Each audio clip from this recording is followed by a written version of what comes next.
Good morning students. आज हम करने वाले हैं second lesson the March king. इसके राइटर का नाम है कैथरीन लिटिल बेकलेस। तो ये जो स्टोरी है ये एक ऐसे बच्चे की स्टोरी है जो कि बचपन से ही कुछ करना चाहता था और जब उसने अपना टारगेट फिक्स कर लिया और अपना फर्म डिटर्मिनेशन के साथ उस काम को करना शुरू किया तो वो अपनी लाइफ में सक्सेसफुल हो गया। तो इस लेसन से भी हमें पता चलता है कि जो भी काम हम एक्चुअली में करना चाहते हैं तो उसके लिए दृढ़ निश्चय फर्म डिटर्मिनेशन होना चाहिए और अटेंटिवली अगर हम उस काम को करें तो हम अपनी लाइफ में सक्सेसफुल हो सकते हैं। तो ये लेसन स्टार्ट हो रहा है। John Philip Soisa stood on the corner with his mother, watching a parade pass by. John Philip Soisa, ये छोटा बच्चा है जिसका नाम है जॉन फिलिप सोइसा। ये अपनी मदर के साथ एक कोने में खड़ा हुआ परेड को जाते हुए देख रहा था। The United States Marine Band was rapidly coming closer to where they stood. United States Marine band बड़ी जल्दी से उस ओर आ रहा था जहां वो खड़े थे। Philip jumped up and down cried excitedly, look mamma, there is papa now.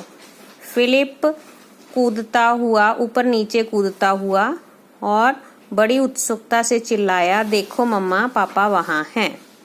Marching along in the brass section mister Sousa looked very handsome. उस यूनाइटेड स्टेट्स मैरीन बैंड के ब्रास सेक्शन में मार्च करते हुए, parade मार्च करते हुए mister सोइसा बहुत handsome, सुंदर दिखाई दे रहे थे। ही विंक्ड एज ही वेंट बाय। विंक्ड मतलब होता है आंख मारना।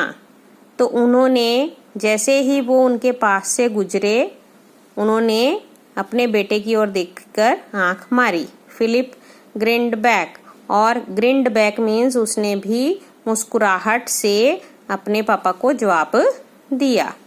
Philip loved bands and the nation's capital was a fine place to hear them during the early 1860s। 1860 के शुरुआत में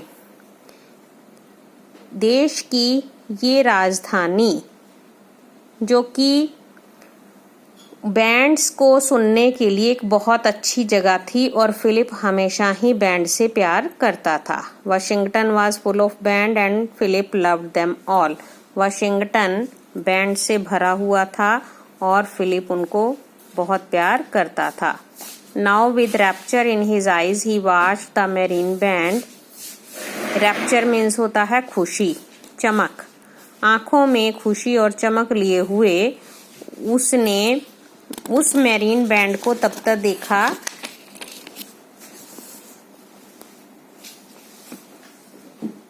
and as it disappeared down the street he vowed to become a musician. Vowed to means निश्चय करना, प्रण लेना। तो जैसे ही parade उनकी आंखों से ओझल हुई उसने एक म्यूजिशियन, संगीतकार बनने का निश्चय कर लिया। Soon 7 years old Philip started to attend a school of music in his neighborhood. जल्दी ही 7 साल के फिलिप ने अपने पड़ोस में ही एक म्यूजिक स्कूल जाना शुरू कर दिया। He liked all his studies but he particularly enjoyed learning to play the violin. उसको पढ़ाई करना भी बहुत पसंद था लेकिन विशेष रूप से वो वायलिन बजाना पसंद करता था। It was not very long before he excelled in playing that instrument, for he was both talented and eager to learn. Excelled मतलब पारंगत हो जाना, निपुण हो जाना। और इसमें उसे ज़्यादा टाइम नहीं लगा कि वो वायलिन बजाने में बहुत ज़्यादा निपुण हो गया, क्योंकि एक तो उसमें टैलेंट था और दूसरा उसमें सीखने की इच्छा थी। But Philip did not spend all his time playing the violin. लेकिन फिलिप सारा समय वायलिन बजाने में व्यतीत नहीं करता था। He loved to play baseball. उसे बेसबॉल खेलना भी पसंद था। And that is why he got into trouble one evening when he was 11 years old। और इसीलिए जब वो 11 साल का था तो एक शाम वो मुसीबत में फंस गया। Every year an evening concert was given by the music school. हर साल म्यूजिक स्कूल के द्वारा एक संगीत सभा का आयोजन किया जाता था। This year Philip had been chosen to play violin solo. और इस साल फिलिप को अकेले ही वायलिन बजाने के लिए चुना गया। For several months he had been earning money by directing a small band. काफी महीनों तक वो एक छोटे से बैंड की डायरेक्शन करके उससे पैसा कमा रहा था। So the thought of playing in the concert did not make him least bit nervous. तो इसीलिए अकेले उस संगीत सभा में वायलिन बजाने के विचार ने उसे नर्वस नहीं किया, चिंतित नहीं किया। And because he did not feel nervous he did a foolish thing. और क्योंकि वो नर्वस नहीं था इसलिए उसने एक मूर्खतापूर्ण काम किया। On the very day of the concert Philip pitched a game of baseball. जिस दिन संगीत का कार्यक्रम था उस दिन फिलिप बेसबॉल की गेम खेलने चला गया। He was tired and puffing as he came dashing home at supper time. supper मतलब डिनर के टाइम में, और डैशिंग का मतलब दौड़ते हुए। पफिंग मतलब तेज से, क्योंकि वो दौड़ रहा था तो दौड़ते दौड़ते सांस उसको चढ़ने लगी थी। वो थक चुका था और दौड़ते हुए सांस चढ़ते हुए वो डिनर के टाइम पर घर पहुंचा।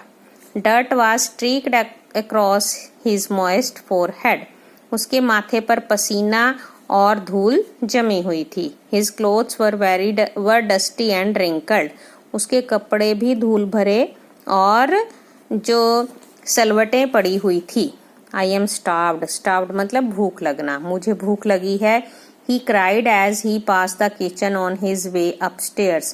जैसे ही वो सीढ़ियाँ चढ़ने लगा तो रास्ते में किचन के पास जाकर वह जोर से चिल्लाया, मुझे भूख लगी है। There was no answer. कोई जवाब नहीं आया। And suddenly Philip realized that something was wrong. और अचानक फिलिप को लगा कि कुछ गलत है। The house was so quiet that he could hear the slow ticking of big clock in the hall. घर में इतनी शांति थी कि वह दीवार पर लगी हुई घड़ी की टिक टिक को भी सुन सकता था। Where is everybody? he yelled. वो चिल्लाया, सब लोग कहाँ हैं? Puzzled by the silence of the household, Philip ran into the kitchen. घर की शांति से पजल हुआ फिलिप किचन की तरफ दौड़ पड़ा। On the table he found some sandwiches and a note from his mother. Table पर उसे सैंडविच मिले और उसके साथ ही उसकी माँ की तरफ से नोट लिखा हुआ मिला। She had been called away very suddenly by the illness of a friend. उनकी कोई एक फ्रेंड बीमार थी जिसलिए अचानक उनको वहां जाना पड़ा। She would not be back until late evening. और वो देर शाम तक भी वापस नहीं आने वाली थी। Philip looked at the clock. He would have to hurry to get to the concert on time. Philip ने घड़ी की ओर देखा और वो बड़ी जल्दी से अपनी संगीत सभा में जाना चाहता था। He washed, gobbled a sandwich and ran to his room to dress. उसने मुंह धोया, गोबल्ड होता है जल्दी जल्दी निगल जाना। जल्दी से उसने सैंडविच को निगला और ड्रेस बदलने के लिए अपने रूम में चला गया।